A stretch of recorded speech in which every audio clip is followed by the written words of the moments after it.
Се уште се држи во тајност кој оваа година ќе го добие највисокиот општински орден Свети Никола. Имињата на добитникот на орденот, како и добитниците на признанијата се добро познати, но се чуваат во тајност, истакна Кирил Панајотов од Штипската локална самоуправа. Се знаат имињата и признанијата со оглед на тоа дека одлуката за доделување на награди и признанија предвидува градоначалникот да донесе последниот збор да го даде. Очекуваме изјава да имате утре или задутре по однос на тоа прашање. Организаторите најавуваат богата програма по повод патронот на градот Свети Никола, кој годинава се одржува по 9-ти пат. Најголем дел од настаните ќе се случуваат во соборниот храм Свети Никола.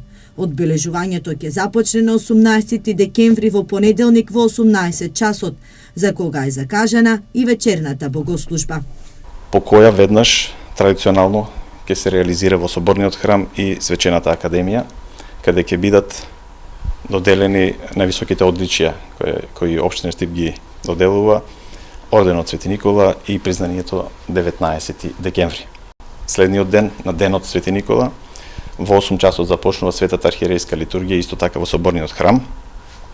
Свети Никола, од каде ќе биде формирана свечената литија, начело со светата икона на нашиот патрон Свети Никола. Веднаш по литијата во 10 часот на градскиот плоштад ќе се крши славскиот колач, за кога е најавено и обраќање на поглаварот на Брегалничката епархија, како и на поглаварот на Македонската православна црква господин Стефан. Веднаш потоа во градската библиотека ќе биде отворена изложбата на стари книги кои се чуваат во депото на Штипската библиотека. Во рамки на чествувањето на патронот Свети Никола, во четврток на 21 декември, во мултимедијалниот центар ќе се одржи и промотивен концерт на градскиот дувачки оркестар Штип.